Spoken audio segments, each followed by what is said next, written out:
The miracles I perform belong to the boundless power of God. So far as I am concerned, they are evidence of my divinity.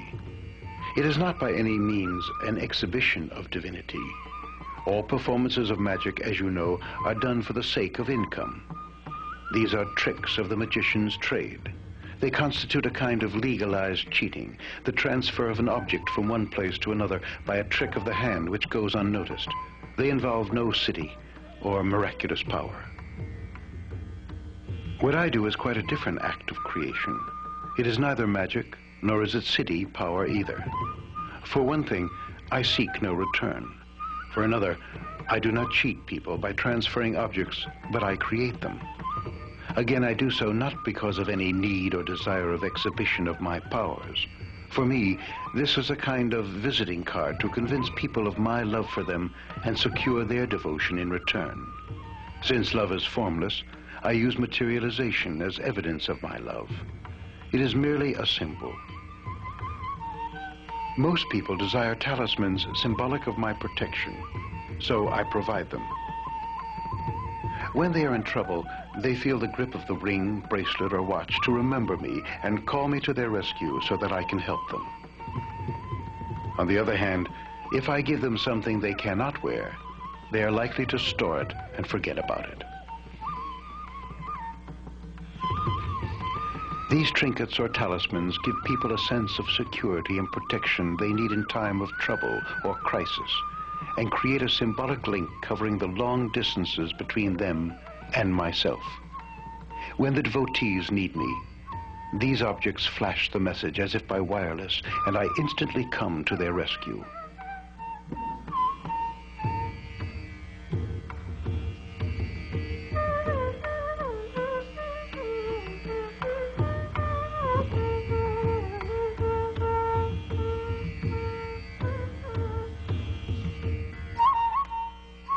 I can cure, save, even resurrect people provided they are in a spiritually receptive condition. It is like the positive and negative currents of electricity.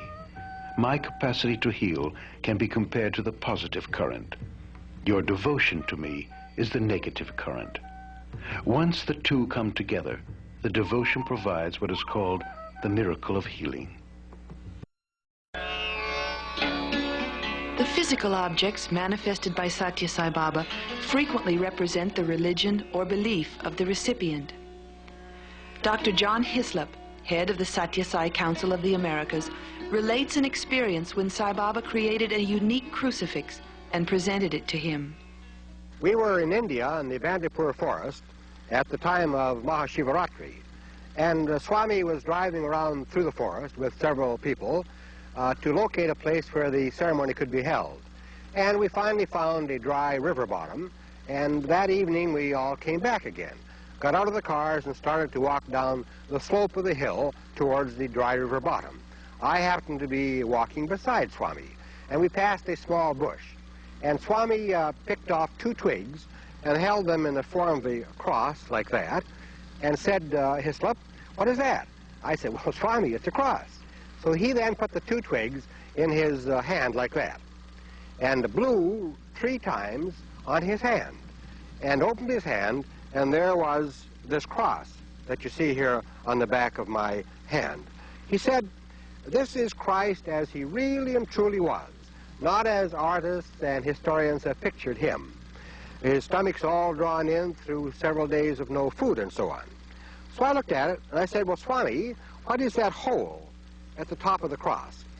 He said, that is the hole that was made in the cross to hang the cross on a standard. And he said, furthermore, the wood of the cross is a piece of the actual cross upon which Christ was crucified. Then he added, and I can tell you it took a little time and trouble to find a piece of that wood after some 2,000 years.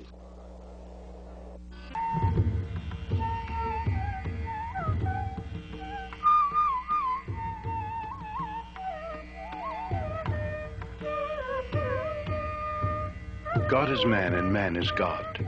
All of us have something of God, the divine spark within us. All men are divine like myself, but with a spirit embodied in human flesh and bone. The only difference is that they are unaware of this godhood. They have come into this karmic prison through the mistakes of many lives. I have taken this mortal form out of my own free will. They are bound to the body, while I am free of this bondage. The main difference is that they are shoved hither and thither by desire, but I have no desire except the Supreme One to make them desireless. Whenever strife, discord, and disharmony overwhelm the world, God incarnates in human form to show mankind the way to love, harmony, and peace.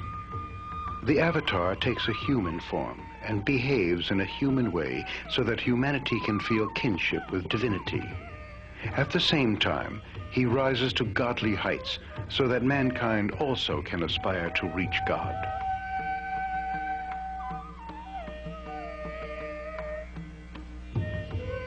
The realization of the indwelling God as the motivator of life is the task for which avatars come in human form. Therefore, in my present avatar, I have come armed with the fullness of the power of the formless God to correct mankind, raise human consciousness, and put people back on the right path of truth, righteousness, peace, and love to divinity. The Vibhuti ash I materialize is a manifestation of divinity with a potent significance as well as symbolization. It is symbolic of the cosmic, immortal, and infinite nature of all forms of God, Atma, or the Spirit. That is, what is left when everything worldly, transient, and changeable has burnt away. In the first place, it is symbolic of the life-death cycle in which everything ultimately reduces itself to ash. For dust thou art, and unto dust shall thou returnest. Ash or dust is the final condition of things. It cannot undergo any further change. In the spiritual context, Vibhuti constitutes a warning to the receiver to give up desire, to burn all passions, attachments, and temptations in the fires of worship, which makes one pure in thought, word, and deed.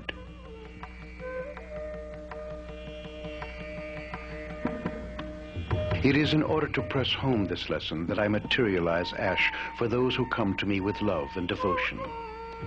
Like the other materializations, it also acts as a talisman, healing the sick and giving protection to those who need it.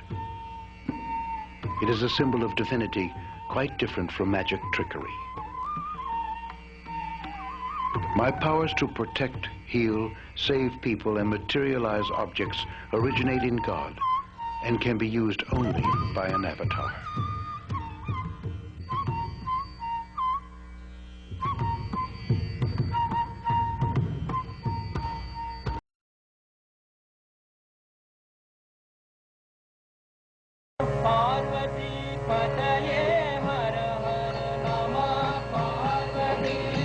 After the morning ceremony, crowds gathered in the auditorium. Baba spoke on the significance of the Vibhuti Abhishekam. This followed the usual pattern on such occasion familiar to the devotees. The silver idol of Shirdi Sai Baba, Sathyasai Baba's previous incarnation, was bathed and wiped dry. A jeweled necklace was produced by Baba by the wave of his hand and placed on the idol of Shirdi Sai Baba. The wooden vessel in the shape of a flower vase was held upside down overhead. Baba started churning the same with his hand inserted into it, throwing out large quantities of vibhuti, pouring from nowhere, as it were, and covering the idol with exquisite fragrance. When Baba took out his hand from the upturned vase for a short while, lo and behold, the vibhuti stopped flowing down, as though to convince the doubting ones amongst the spectators that the otherwise empty vessel needed the divine hand for it to produce the vibhuti. The flow that seemed capable of being an unending one starts all over again as soon as Baba puts his hand into the vase. It is on such occasions that logic fails us, for in the confusion, not realizing that he who can produce the vibhuti at will out of an empty vessel can also stop it at will. We begin to wonder more when the flow stops than when it resumes.